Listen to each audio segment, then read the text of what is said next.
Imagine a fortress, not made of stone and steel, but of tactical genius, iron discipline, and a cultural obsession with never being beaten. In the world of football, goals win headlines, but it is defense that wins championships, determines legacies, and separates great nations from legendary ones. So today, we ask one of the most debated questions in the sport. Which country has truly mastered the art of defense? The answer will take us through nearly a century of football history, from the fog-covered streets of 1930s Italy to the most clinical defensive performances the World Cup has ever witnessed. Football at its core is a battle between attack and defense. You can have the most dazzling forwards in the world, but without a solid defensive foundation, trophies remain a dream. As Sir Alex Ferguson famously put it, attack wins you games, defense wins you titles. Few nations have understood this truth more deeply or acted on it more ruthlessly than Italy. But this isn't just Italy's story. Germany's tactical precision, Spain's possession-based suffocation, and England's physical resilience have all contributed chapters to the greatest defensive story football has ever told. To answer this question properly, we need to look at the data, the philosophy, and the legacy. In modern football, the concept of defense has evolved dramatically. We have moved away from the rigid, man-marking systems of the past and into an era of high-pressing, compact defensive blocks and intelligent zonal systems. Yet even today, the countries and clubs that consistently win trophies are those that build from the back. Arsenal's 2025-26 season has set the football world buzzing, with the Gunners conceding just 3 goals in their first 10 league matches, putting them on course to potentially challenge Chelsea's legendary record. This tells us something important. In 2026, the defensive arts are as relevant, as competitive, and as vital as ever. Let's talk numbers, because in football, the statistics don't lie. Chelsea's 2004-05 season under Jose Mourinho is widely ranked as the greatest single-season defensive performance in history. Across 38 Premier League matches, they conceded just 15 goals and kept a record 25 clean sheets, including 10 consecutive clean sheets between late December and March. But zoom out beyond club football and the picture becomes even more extraordinary. Italy's 2006 World Cup campaign is considered one of the most impenetrable defensive performances in tournament history.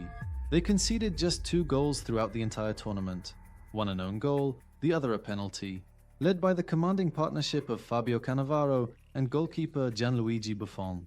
France in 1998 also built their maiden World Cup triumph on a defensive masterclass, conceding only 2 goals in the entire tournament. The defensive pairing of Marcel Desailly and Laurent Blanc frustrated opponents with their composure and precision, before the final against Brazil saw them neutralize one of the most powerful attacking teams on the planet.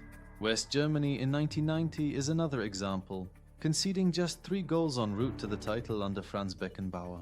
With their disciplined organization and tactical precision, shutting out Argentina 1-0 in the final itself. Italy has 4 World Cup victories, Germany has 4. Both nations have built their success on defensive foundations. But Italy, across the full arc of history, has an argument no other nation can match. The Italian system known as catenaccio, meaning door bolt in Italian, was more than a tactical formation. It was a philosophy. Developed and popularized by coach Helenio Herrera at Inter Milan in the 1960s, it positioned a sweeper behind the defensive line, whose sole purpose was to eliminate any threat that broke through, while fullbacks provided sudden counter-attacking outlets. Catenaccio represented a fundamental shift in thinking. Defense was no longer a response to an opponent's attack, but a proactive strategy designed to control the entire game. The results were staggering.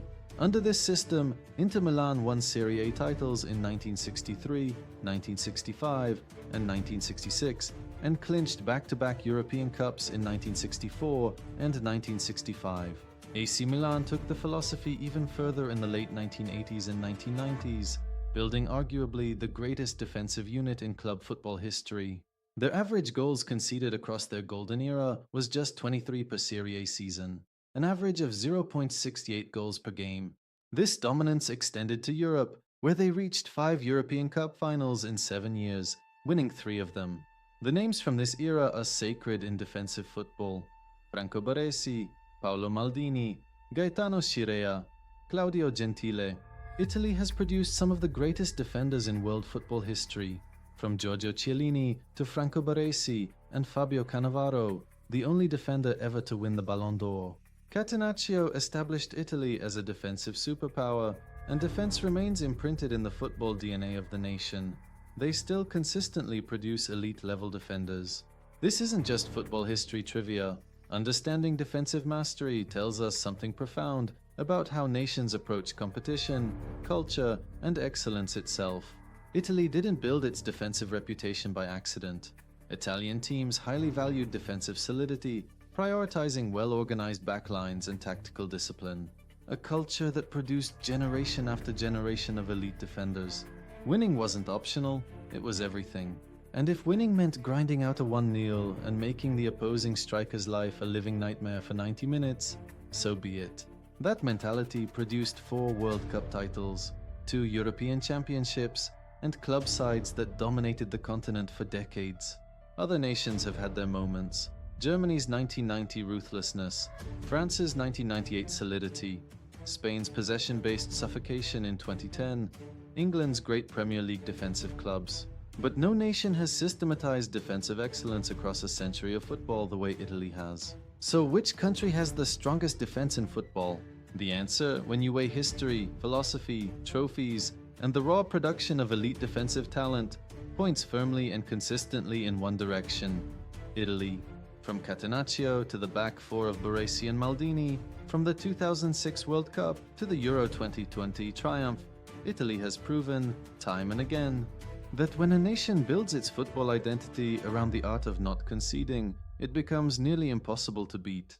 Defense, after all, is not the absence of attacking ambition, it is its own form of genius. And no country has practiced that genius more obsessively, more brilliantly, or more successfully than Italy. The bolt is set, the door is locked, Italy holds the key. Subscribe to stay informed. This was a Ryan Cooper special report.